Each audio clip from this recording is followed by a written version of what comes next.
I'm bored. So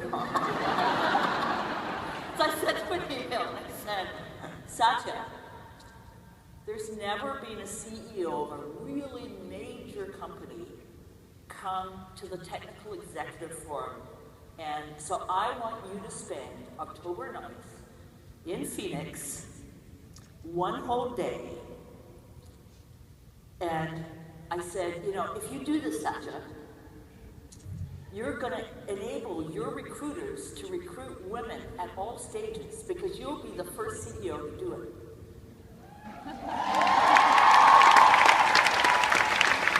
And amazingly, within 1 week, he confirmed that he could do it. And this is way back in the spring. So then as soon as we knew we were coming, it was sort of like, well, let's have him do a plenary session. That would be super cool. So, I am on the Microsoft board. It was a rough year the last year, going through a transition, looking for a new CEO. And I have to say, I'll just say that I was a little worried that Satya wasn't going to be strong enough to stand up to Bill and Steve. They are pretty forceful people. Man, I don't know where this is going, but...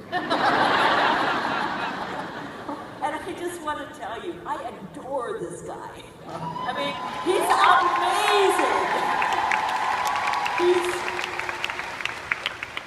amazing. He's really strong. He's a spectacular human being. He has very strong values. And I just consider it such a privilege to be spending time working with Satya to bring Microsoft forward. There are lots of headwinds. And I love you, Satya. I love you too. Okay, it says here on my paper, personal anecdote. That was my personal anecdote. I'm sure Jill had no idea when she put that there. But I'm sure. Okay, we also want to thank people for sending in questions for Satya on Twitter. We're going to use a number of those. It's going to be a wonderful discussion. And I have to remember, I have an ad to do for Megan Smith. She told me to say that she's going to be at the ABI booth at noon today and at 5 p.m. if you want to go talk to her. Okay, thank you, Megan. That'll be $5,000 for Harvey Mudd. Thank you. Okay. Satya, welcome. It's wonderful to have you join us today. Satya has worked at Microsoft for most of his career. So you've been CEO now for about 8 months, and I can imagine the demands on your time are very high. What made you want to come speak here today? Well, I thought you explained it pretty well. but seriously, I mean, one of the things that, we got this fixed a while back, and ever since, in fact, I was in Florida earlier this week, and the original plan was to go back to Seattle and come down for the day. And then I decided, no, I'm just going to go to Phoenix and spend the day. And yesterday I was here, I was just soaking it all in. I mean, quite frankly, I was petrified as well, because one of my colleagues, Bill Lang, who's been there many, many times, he says, you got to go there. In the past, he said, you got to go there to really get a feel for what it means to really stand out. And, and man, yesterday I had a chance to sort of meet, in fact, the Microsoft contingent here, which is, I think, a pretty strong contingent.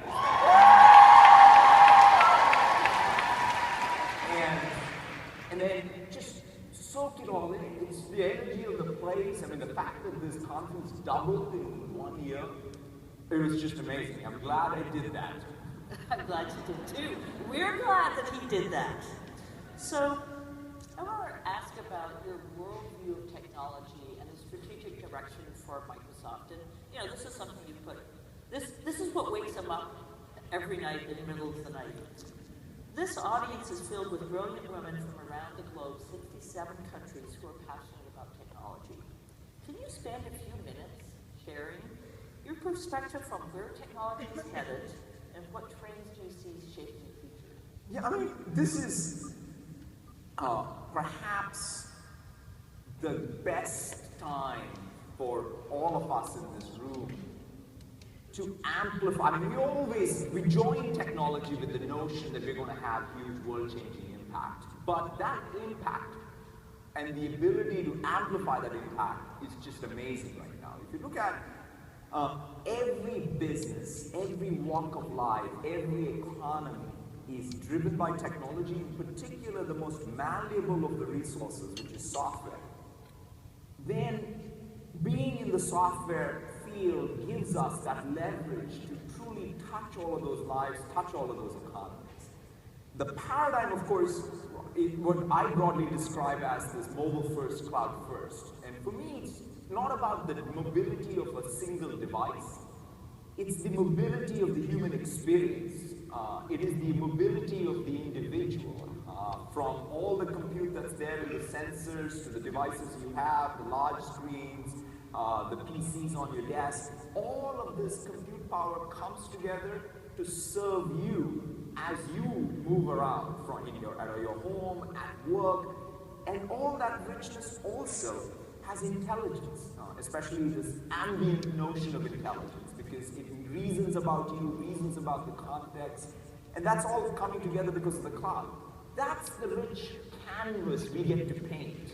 That's the rich canvas we get to shape for the benefit of, I would say, all of humanity, and quite frankly, even tackling some of the largest problems of humanity, like inequity. And that's one of the things that I feel is the most exciting part of being in tech right now, which is we get to tackle some hard problems with the best tools that human beings have ever had, and namely software. So, I just have to ask you, how many devices do you travel with? I travel with my Surface Pro 3 and my phone.